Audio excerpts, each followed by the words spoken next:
జై శ్రీరామ్. అందరికీ నమస్కారం. దీపారాధనకు చాలా విశిష్టత ఉంటుంది. అయితే దీపారాధన చేసే ఆడవారు ఖచ్చితంగా కొన్ని నియమాలను తెలుసుకోవాలి. ఇంట్లో పూజ చేసే సమయంలో చిన్న చిన్న నియమాలను పాటించడం ద్వారా మీ పూజకు రెట్టింపు పుణ్య ఫలితం లభిస్తుంది.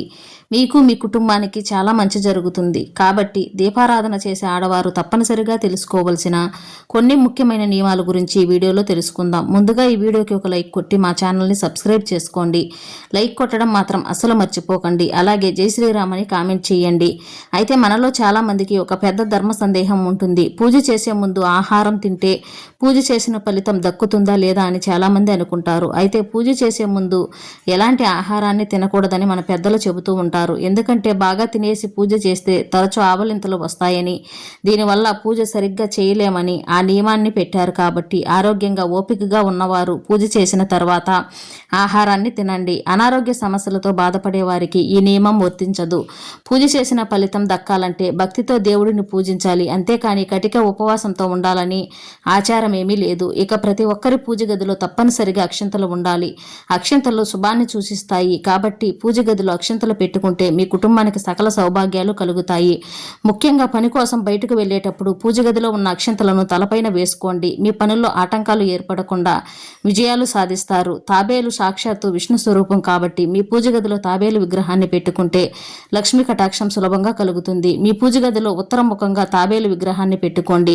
డబ్బు పరంగా బాగా కలిసి వస్తుంది. ఇక దీపారాధన సమయంలో దేవునికి నైవేద్యాన్ని సమర్పిస్తాము. అయితే మనలో చాలా మంది దేవునికి నైవేద్యాన్ని పెట్టి నీళ్లు పెట్టడం మర్చిపోతాము. అలా చేయడం చాలా పెద్ద తప్పు. దేవునికి సమర్పించిన నైవేద్యం పక్కనే ఒక గ్లాస్ నీళ్లు పెట్టాలి. అప్పుడు మాత్రమే మీ నైవేద్యాన్ని దేవుడు ఆరాధిస్తాడు.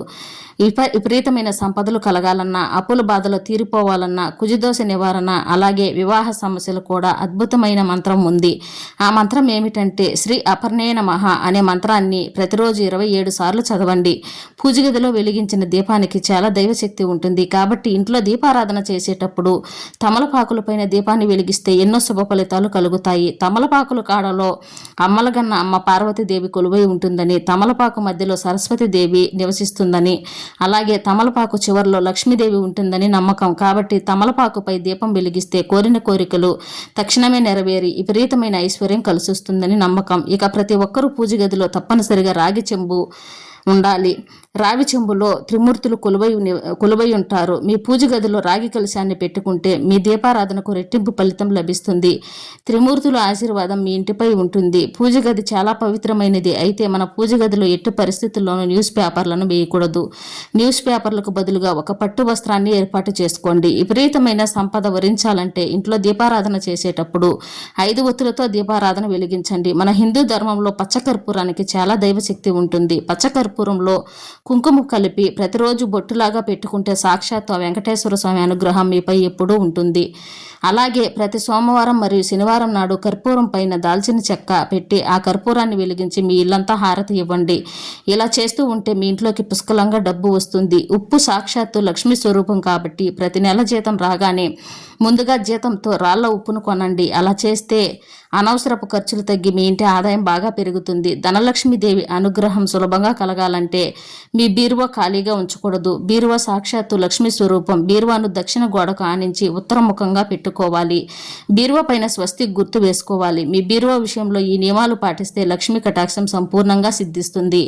ఇక పూజలో పుష్పాలు లేనప్పుడు అక్షింతలతో దేవుడిని పూజించవచ్చు. దేవుని పైన అక్షింతలు వేస్తూ దైవ మంత్రాలను చదువుతూ దీపారాధన చేస్తే చాలా మంచి ఫలితం ఉంటుంది. అయితే మనలో చాలా మంది ఇంట్లో వ్రతాలు చేసేటప్పుడు అక్షింతల్లో పూలు కలిపి పూజ చేస్తుంటారు. అలా అస్సలు చేయకూడదు. ఎందుకంటే పూలను చించి అక్షింతల్లో కలిపితే భార్య భర్తల మధ్య మనస్పర్ధలు ఏర్పడతాయని వేద పండితులు సూచిస్తున్నారు. ఇక ప్రతి శుక్రవారం సాయంత్రం సమయంలో ఇంటి గుమ్మం ముందు తప్పనిసరిగా 2 దీపాలు వెలిగించాలి. ఇలా ప్రతి శుక్రవారం చేస్తూ ఉంటే మీ ఇంట్లో వెంటనే లక్ష్మీదేవి అడుగు పెడుతుంది. ఇక మీ ఇల్లంతా అష్టైశ్వర్యాలతో నిండిపోతుంది. ప్రతి శుక్రవారం శ్రీ సూక్తాన్ని చదివితే కుటుంబ సమస్యలన్నీ వెంటనే తొలగిపోతాయి. ఇక మనలో చాలా మందికి ఎల్లప్పుడూ దురదృష్టం వెంటాడుతూ ఉంటుంది. ఎన్ని ప్రయత్నాలు చేసినా పనుల్లో ఆటంకాలు ఎదురవుతాయి. జీవితంలో గొప్ప స్థాయికి ఎదగలేరు. అలాంటి వారు ప్రతి గురువారం శివాలయానికి వెళ్ళి ఒక కొబ్బరికాయను 2 ముక్కలుగా పగలగొట్టి ఒక కొబ్బరి చెప్పును దేవునికి నివేదించి 2వ కొబ్బరి చెప్పును ఆవు నెయ్యి పోసి శివాలయంలో దీపాన్ని వెలిగించండి. ఇలా 9 గురువారాలు చేస్తే అద్భుతమైన శుభ ప్రయోజనాలు కలుగుతాయి. మీ జీవితంలో త్వరగా స్థిరపడతారు. మన ఇంట్లో దుష్ట శక్తులు సంచరిస్తే కుటుంబంలో తరచూ సమస్యలు ఏర్పడతాయి. కాబట్టి మీ ఇంట్లో ఉన్న దుష్ట శక్తులు తరుము కొట్టాలంటే ప్రతిరోజు మీ ఇల్లంతా సాంబ్రాణి పొగను వేయండి. మీకు ఎలాంటి అనారోగ్య సమస్యలు లేకపోయినా ఉన్నట్టుండి అకస్మాత్తుగా కళ్ళు తిరిగి నీరసంగా అనిపిస్తే మీకు దిష్టి తగిలిందని అర్థం చేసుకోవాలి. అలాంటప్పుడు వెంటనే రాళ్ళ ఉప్పుతో దిష్టి తీసుకోండి. నరదృష్టి దోషాలన్నీ తొలగిపోతాయి. విపరీతమైన అప్పుల సమస్యలు అలాగే అనవసరపు ఖర్చులు ఏర్పడుతుంటే ఏదైనా ఒక మంగళవారం నాడు ఆంజనేయ స్వామి దేవాలయానికి వెళ్ళి హనుమంతునికి ఆకు పూజ చేయించి నానబెట్టిన శనగలను అలాగే బెల్లాన్ని స్వామివారికి నివేదించి ఆంజనేయ స్వామిని ధ్యానిస్తూ హనుమాన్ చాలీసాను చదవండి. అప్పుల బాధలన్నీ వెంటనే తీరిపోయి మీ కుటుంబానికి సకల ఐశ్వర్యాలు కలుగుతాయి. ఇక ప్రతి ఒక్కరి ఇంటి ముందు తప్పనిసరిగా శంకుపూల మొక్క ఉండాల్సిందే. శంకు పుష్పం మొక్క ఇంట్లో ఉంటే డబ్బు సమస్యలన్నీ తొలగిపోయి విపరీతమైన ధనలాభం కలిసి వస్తుంది. ఈ శంకు పుష్పాలంటే శ్రీ మహాలక్ష్మీదేవికి, విష్ణువుకు అలాగే శనీశ్వరుడికి చాలా ప్రీతికరమైనవి కాబట్టి శంకు మొక్కను పెంచుకుంటే అలాంటి ఇళ్లలో సంపూర్ణ లక్ష్మీ కటాక్షం సిద్ధిస్తుంది. ఇలాంటి చిన్న చిన్న నియమాలను పాటిస్తే సంపూర్ణ లక్ష్మీ కటాక్షం సిద్ధిస్తుంది. జై శ్రీరామ్.